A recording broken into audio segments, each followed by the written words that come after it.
A adversidade é uma das ferramentas mais eficazes de Deus para fortalecer nossa fé, porque a nossa fé é testada em tempos de provação e adversidade.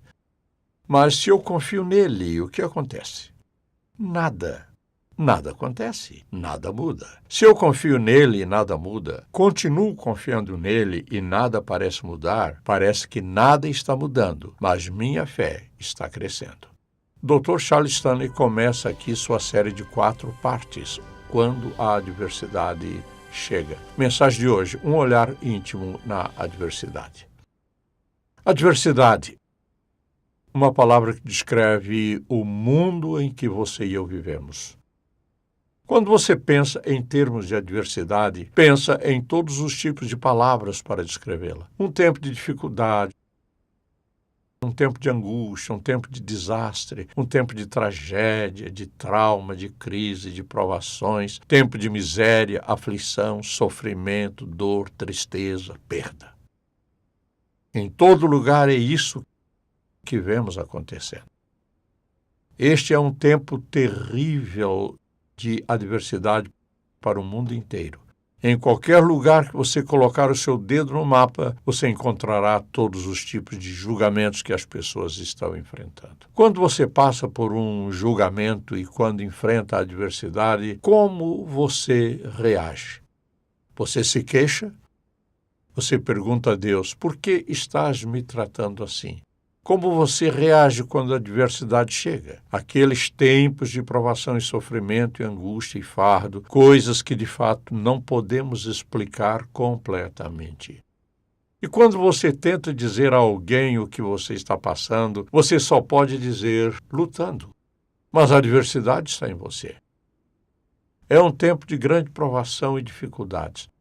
Você precisa desesperadamente de alguém que ore com você, que segure a sua mão, que chore com você, que o incentive de alguma forma. Isso seria verdade para você hoje? Todas essas palavras parecem explicar o que você está passando? Como você está reagindo? E assim, quero que abra sua Bíblia, se quiser, na segunda carta aos Coríntios, capítulo 11, começando no versículo 23. Se você for para lá por um momento, eu só quero ler parte dessa passagem da Escritura que descreve o tempo em que o apóstolo Paulo sofreu grande provação. Essa passagem estabelece as bases do seu ministério nos versículos anteriores, mas vou começar aqui com a descrição do que está acontecendo na vida dele. Ele diz, começando no versículo 23, do 11º capítulo. São eles servos de Cristo? Estou fora de mim para falar desta forma. Eu ainda mais. Trabalhei muito mais. Fui encarcerado mais vezes. Fui açoitado mais severamente e exposto à morte repetidas vezes. Explica todas as coisas, todas as adversidades que ele sofreu e prossegue. 5 vezes recebi dos judeus 39 açoites. E no fim daquelas correias estavam ossos que cortavam a carne. 3 vezes fui golpeado com varas. 1 vez apedrejado. 3 vezes sofri naufrágio, passei uma noite e um dia exposto à fúria do mar. E lembre-se disso, ele foi apedrejado e deixado como morto em Listra. Ele diz, estive continuamente viajando de uma parte a outra, enfrentei perigo nos rios, perigos de assaltantes, perigos dos meus compatriotas, perigo dos gentios, perigo na cidade, perigos no deserto, perigos no mar e perigos dos falsos irmãos, tentando sobreviver. Trabalhei arduamente, muitas vezes fiquei sem dormir, passei fome e sede, e muitas vezes fiquei em jejum, suportei frio e nudez. Além disso, enfrento diariamente uma pressão interior, a saber, a minha preocupação com todas as igrejas. Agora, na próxima vez que você sentir piedade de você mesmo e pensar, oh, pobre de mim, leia este capítulo 11 e lembre-se do apóstolo Paulo. Ele conhecia a verdadeira adversidade e, você sabe, ele passou anos na prisão. E, finalmente, Nero mandou decapitá-lo. Se você pensa, bem, isso não foi justo e foi terrível, não consigo imaginar o motivo de Deus fazer tal coisa. Você quer que eu diga como responder? Aqui está uma boa razão. Se o apóstolo Paulo continuasse a viajar todos aqueles anos na área do Mediterrâneo, pregando e ensinando o Evangelho até o último dia de sua vida, você sabe o que você não teria? Você não teria Efésios, nem Filipenses, nem Colossenses e muitos outros preciosos escritos dele. Deus usou os momentos mais difíceis e cruéis da vida dele para nos abençoar e abençoar e abençoar todos os dias de nossa vida e todas as gerações que se seguiram. O que me leva a dizer isso? Nem toda adversidade é ruim. É uma questão de como você olha para ela. É uma questão de como você reage a ela. Ele poderia ter se sentado na prisão e chorado e gemido e perguntado a Deus: por que estou aqui? Por que não me tiras daqui? Deus, se tu és quem eu digo que és, por que não me tiras desta prisão romana? Se você leu Filipenses, você sabe qual é o tema dessa carta escrita enquanto ele estava preso? Alegria. E quantas pessoas você conhece que ficam alegres enquanto passam por momentos difíceis? A diferença está entre as pessoas que entendem e acreditam que Deus pode tomar tudo e transformá-lo em algo bom, se reagirmos da maneira correta. Mas se reagirmos da maneira errada, vamos sofrer a dor, o dano, a tristeza e todas as outras coisas que podem nos advir e não ganharmos nada com isso. Quando as pessoas sofrem, elas ficam amargas. A coisa que você menos quer é um amigo amargo, porque ele está sempre vomitando, bombeando a sua mágoa. Ele me fez isso, eles fizeram tudo isso, e assim por diante. Ou você pode ter o tipo de amigo que entende tudo que a adversidade é. Então, o que desejo fazer nesta mensagem é levá-lo a dar uma boa olhada na adversidade e aplicá-la ao seu coração. Quero começar dizendo simplesmente isso. Precisamos olhar para todos os males que a adversidade pode nos trazer. Quer se trate de doença, calúnia, perda financeira e divórcio, nomeie também os riscos de perder os filhos, o trabalho e tudo mais que conquistou na vida. Pense nisso sob esta luz. A adversidade é universal. Ela atinge a todos, sem favoritos. Está em toda parte. Você a enfrenta em seu trabalho, você a enfrenta em sua família, você a enfrenta entre seus amigos, você a enfrenta em sua escola. A adversidade traz tempos difíceis em toda parte. Em segundo lugar, ela é imparcial. Não faz nenhuma diferença quanto dinheiro você tem ou quão pobre você pode ser, se é educado ou sem instrução, se é crente ou incrédulo. Ou seja, a adversidade atinge todos os aspectos da vida. Tudo isso é porque vivemos num mundo caído. Como resultado disso, sofremos ou vamos sofrer dificuldades. E, claro, é doloroso, é emocionalmente doloroso, é fisicamente doloroso. Por causa de como as pessoas se interagem. Grande mágoa pode vir da adversidade. O mal pode ser repentino. Você entra em seu carro para ir trabalhar na manhã de segunda-feira e 8 quilômetros longe de casa, o que acontece? Você tem um acidente. Ou você tem uma saúde fantástica e vai ao médico esperando ouvir dele o quanto você está bem e ele diz: deixe-me dizer-lhe o que você tem.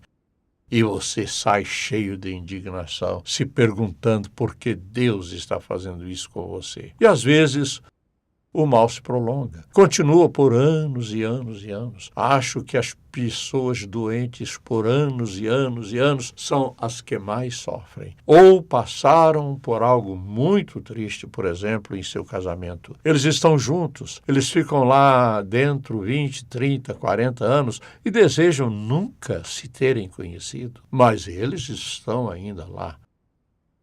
Mas é um casamento miserável. Eles sentem que não devem se separar e por isso ficam lá. Às vezes a dor é muito intensa. De vez em quando falo com pessoas que sofrem muito e ouvindo-as começo a sofrer. Em outras palavras, há dor. Há dano tão profundo que quando compartilhado, você não pode ajudar, mas passa a partilhar do fardo do sofrimento. É claro, A adversidade está além do nosso controle. Há algumas coisas para as quais não temos resposta. E se você me perguntar, você tem uma resposta para todas as adversidades? Minha resposta é simplesmente não. Mas, por outro lado, sim, eu tenho. Posso dizer porque Deus permite que certas pessoas sofram do jeito que sofrem. Não, não posso. Se você me perguntar, Deus vai transformar as coisas mais difíceis em algo bom? Sim, Ele vai, se você e eu reagirmos da maneira correta. Agora, há duas perguntas primárias que as pessoas fazem acerca de tempos difíceis. A primeira, é claro, costuma ser, Deus, por que fazer, por que permites que isso aconteça comigo? Alguém poderá dizer, bem, se você é um verdadeiro cristão, você não vai perguntar por quê. Você e eu conhecemos alguém que fez essa pergunta, não é? Foi Jesus. Meu Deus, por que me desamparaste?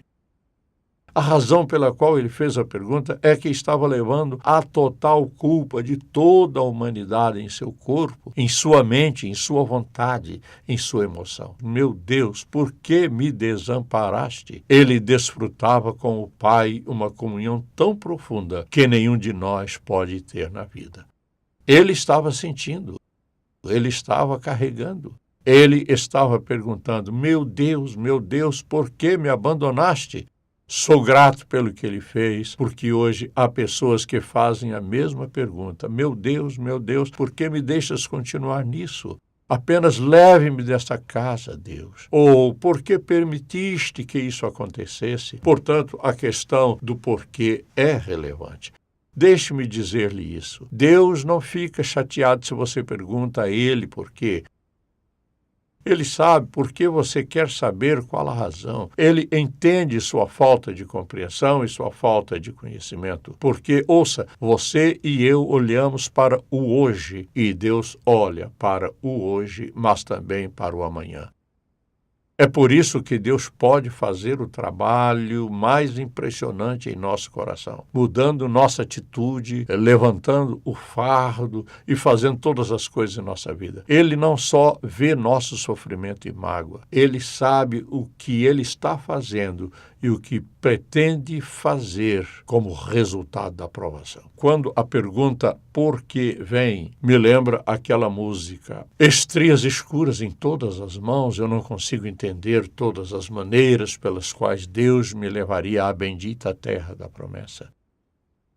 Deus me guiará com seus olhos e eu o seguirei até morrer. Eu vou entendê-lo melhor mais tarde. Quando o amanhã chegar, quando os santos de Deus estiverem reunidos em casa, nós cantaremos a história de como superamos. Aleluia! E vamos compreendê-lo melhor de uma vez por todas. Quem escreveu aquela canção tinha que saber o que era adversidade. Porque a verdade é que há algumas coisas que você e eu nunca vamos entender completamente, até chegarmos ao outro lado da vida. Então a pergunta é, por que Deus permite essas coisas? Há algumas situações que só Deus sabe. Mas creio que, em sua maior parte, Ele nos mostrará porque, se nos aproximarmos dEle de maneira correta e pela razão correta, pelo motivo certo. É claro que há uma segunda pergunta. Quem está por trás disso? Bem, uma das razões, por exemplo, uma das razões pelas quais as pessoas sofrem adversidade é porque o quem são elas mesmas. São ações erradas que fizeram. Coisas que fizeram, pecados que cometeram, a maneira como trataram os outros e como reagiram ao Evangelho, como responderam aos outros em seu egoísmo e orgulho e muitas coisas mais. Então, uma das razões do sofrimento, quando se trata de quem, bem, esse quem pode ser eu. Nosso pecado traz adversidade sobre nós, mas por trás do nosso pecado está, em segundo lugar, Satanás. Ele está por trás disso. Satanás odeia pessoas piedosas. Quando você olha para a Escritura, por exemplo, você lê o livro de Jó. O que aconteceu a ele e como Deus permitiu que ele sofresse. Mas como Deus o abençoou no final. Então, claro, Deus pode ser a causa final de algumas de nossas adversidades. Espere um minuto. Você quer dizer que Deus me ama, tem o melhor para mim e vai me permitir passar por dor e sofrimento e mágoa e perda? A resposta é sim. Sim, Ele vai. Nem precisamos ler mais nenhuma passagem da Escritura. Veja o que Paulo escreveu aos Coríntios. Ele diz: todas essas coisas que sofri me sobrevieram, além do peso de todas as igrejas naqueles dias. Lembre-se, aquelas não eram igrejas como esta, eram grupos de pessoas se reunindo, separadamente, e eles não tinham uma Bíblia como você e eu temos. Imagine o tipo de coisas que eles tinham que enfrentar quando se tratava de sua doutrina nas quais eles acreditavam, no meio de um império romano que estava saturado de maldade, vileza e imoralidade. E aqui está um grupo de crentes. Lá está outro grupo de crentes. E Paulo se sentia responsável.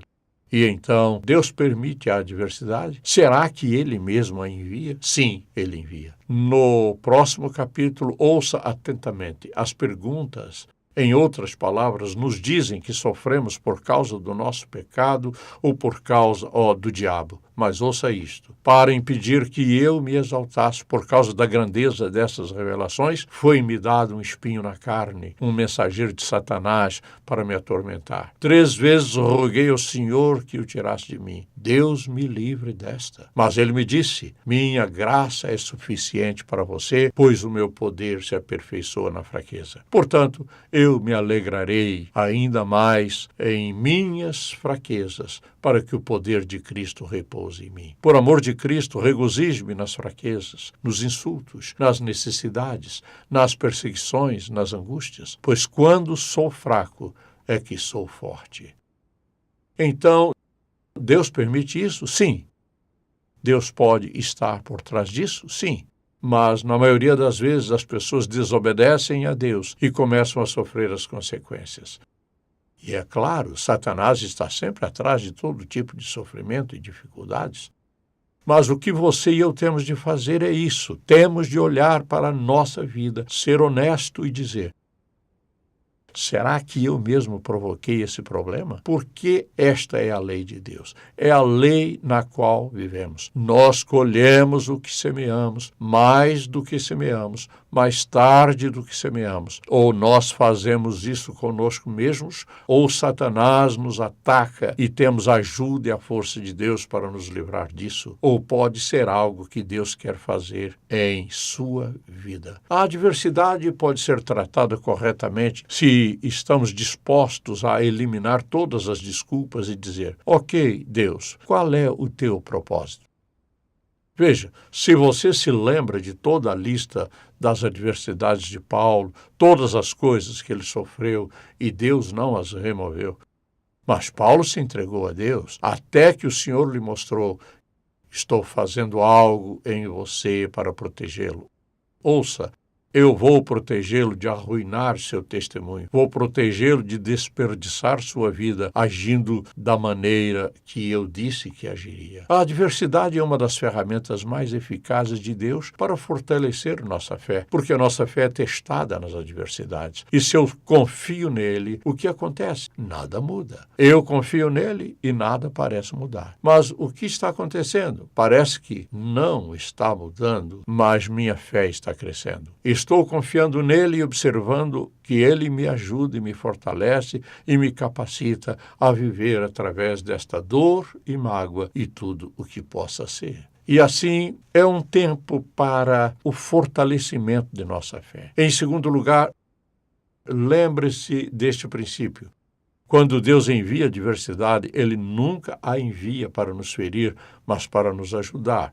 Deus sempre permite que nos ajude, não nos machuque. Agora podemos sentir a dor, desta dor física, mas em última análise, Ele está no processo de nos ajudar de alguma forma. E Deus ajudou o apóstolo Paulo. Mas alguém diz: espere um minuto, não me venha com esse negócio de apóstolo Paulo. Eu não sou o apóstolo Paulo, não sou um pregador, não sou um missionário, etc. Ele era apenas um homem. Ele era um homem que recebia uma tarefa desigual, como qualquer tarefa que Deus colocou em alguém. E ele tinha que aprender, como você e eu temos que aprender, como reagir aos momentos mais difíceis. Deus fará algo bom em sua vida se você deixar. Mas você precisa lembrar que Ele não está aqui para nos machucar. E então, um terceiro princípio: nós nunca estamos sozinhos em nossa adversidade. Graças a Deus. Ele está sempre lá. Às vezes você não sente que Ele está lá. Às vezes você quer saber onde Ele está, não é? Ele está sempre lá. Você se lembra desse versículo? Nunca o deixarei, nem o desampararei. Mesmo sendo você um crente, o que segue Jesus como seu Salvador, você não pode enfrentar qualquer dificuldade. Escute isso, sem a presença dele. Você não pode andar um só momento de adversidade como um filho de Deus se você não tiver a presença dele. Ele diz: nunca o deixarei, nem o desampararei. Ponto final. Um filho de Deus está sempre na companhia, na presença do Deus Todo-Poderoso, através de seu Filho Jesus Cristo, que vive no interior de nós. Que garantia incrível! Então, a última coisa que eu diria aqui é esta: a adversidade pode ser um dom precioso de Deus. É isso que ele pretende que ela se torne, um dom precioso de Deus. Qualquer coisa que me tire da direção errada, qualquer coisa que tire minhas mãos de onde elas não deveriam estar, qualquer coisa que guie meu passo do jeito certo, qualquer coisa que mude minha mente e meu pensamento, pensar em Deus é sempre bom. Então, se você se lembrar dessas 4 coisas, você verá a adversidade com outros olhos. Isso a torna menos dolorosa? Não necessariamente. Se você se sentir sozinho, do que você precisa? Companhia. Você tem na pessoa de Jesus Cristo. O que quer que você esteja passando é assim. É como às vezes eu penso: Senhor, aqui vamos nós. Segure minha mão, Senhor. Aqui vamos nós. Eu vejo isso acontecer. E assim, quando estamos dispostos a reagir corretamente, confiando nele, ele nos verá através dessa adversidade e nós vamos lucrar com isso. Isso é se você é um crente. Espero que, se você nunca confiou em Jesus Cristo como seu Salvador, você seja sábio o suficiente para pedir ao Senhor Jesus Cristo para perdoá-lo dos seus pecados. Não porque você merece, mas porque Ele o amou ao ponto de enviar seu Filho Jesus à cruz para que ali morresse, derramando seu sangue, que foi o pagamento dos pecados do mundo inteiro. Se você estiver disposto a pedir-lhe que o perdoe, com base na morte de Cristo, com base no testemunho de todas estas páginas da Palavra de Deus, Ele perdoará os seus pecados e Ele lhe dará um novo começo. Comece a viver com a vida dele no seu interior, para que você possa pensar da maneira como Ele pensa. É o que temos dito. Esta é a maneira como Deus pensa. Se você nunca confiou em Cristo como seu Salvador, ouça, queria encorajá-lo a mudar o rumo da sua vida agora. Sem Deus, você vai fazer da sua vida uma bagunça. Não há maneira de viver neste mundo e sobreviver e ter qualquer paz ou alegria ou felicidade prolongada e contínua sem Jesus. Isso não significa que você não terá altos e baixos, mas a paz que você está procurando e a alegria que você está procurando começa com Jesus, continua com Jesus e termina com Jesus. Sem Ele, você não tem a menor chance.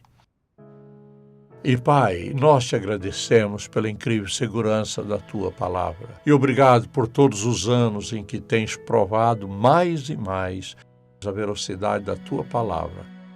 Oro para que Tu fales fortemente com alguém que precise desesperadamente de ser salvo hoje. Fale ao seu coração e dá-lhe a sabedoria para tomar essa decisão hoje. Em nome de Jesus. Amém. Se você foi abençoado pelo programa de hoje, por favor, visite-nos em ministérioemcontato.com. Ou se você deseja receber uma oração, ligue 0800 891 3597. Tocando o mundo com uma paixão por Deus e compaixão pelas pessoas. Em Contato com o Dr. Charles Stanley. É uma produção da InTouch Ministries, Atlanta, Geórgia, Estados Unidos. Este programa só é possível pela graça de Deus e a fidelidade de nossos parceiros de ministério ao redor do mundo.